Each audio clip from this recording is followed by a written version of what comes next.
برادری سوال کردن که درباره خیانت‌های پسردیک‌ها، درباره خیانت‌های آنها یک پیام و نصیحتی داشته باشید.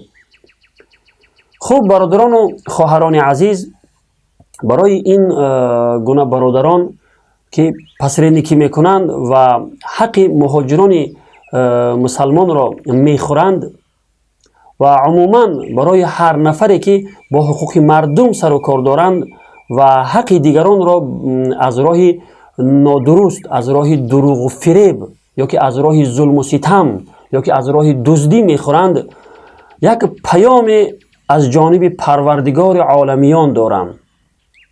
این پیام را میخواهم برای این برادران برسانم، برای هر نفری که حق دیگران را از راه باطل میخورد. میخواهم این پیام پروردگار را به آنها برسانم. خوب با دقت و با گوش عبرت بشنوند. الله رب العالمین درباره چنین نفران میفرماید: استعیذ بالله یا ایها الذین آمنوا لا تأکلوا اموالکم بینکم بالباطل الا ان تکون تجارة عن تراض منکم.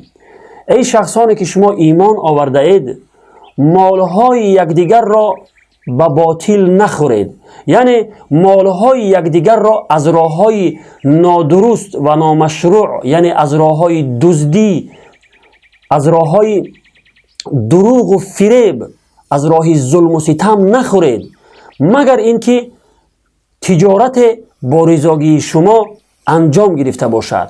یعنی که مگر اینکه داد و گرفتی که با رضایت شما صورت میگیرد، این برای شما درست و حلال است. ولا تقتلوا انفسکم ان الله کان بكم رحیما. و خودکشی نکنید، همانا خداوند برای شما، خداوند بر شما مهربان است. و من یفعل ذلك عدوانا و ظلما فسوف نصلیه نارا و کان ذلك علی الله یسیرا.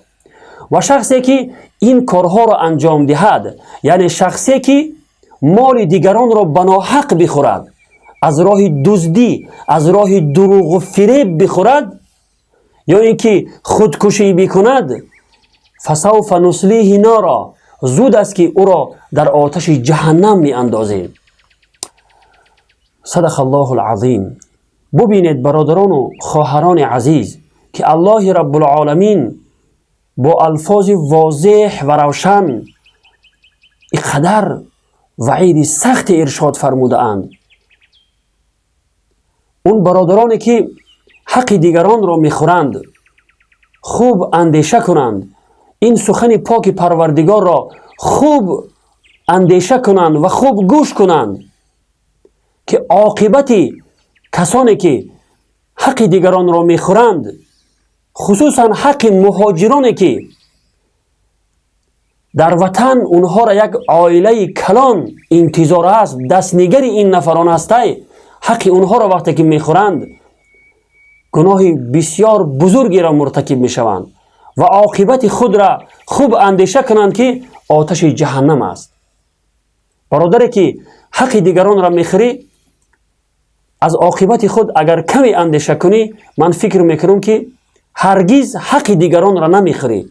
اگر ذره ایمان داشته باشه، برادرایی که حق دیگران را میخوره، اگر ذره ایمان داشته باشه، قطعا از حق خوری دیگران پرهیز میکنی. من فکر میکنم که برای اون نفرانی که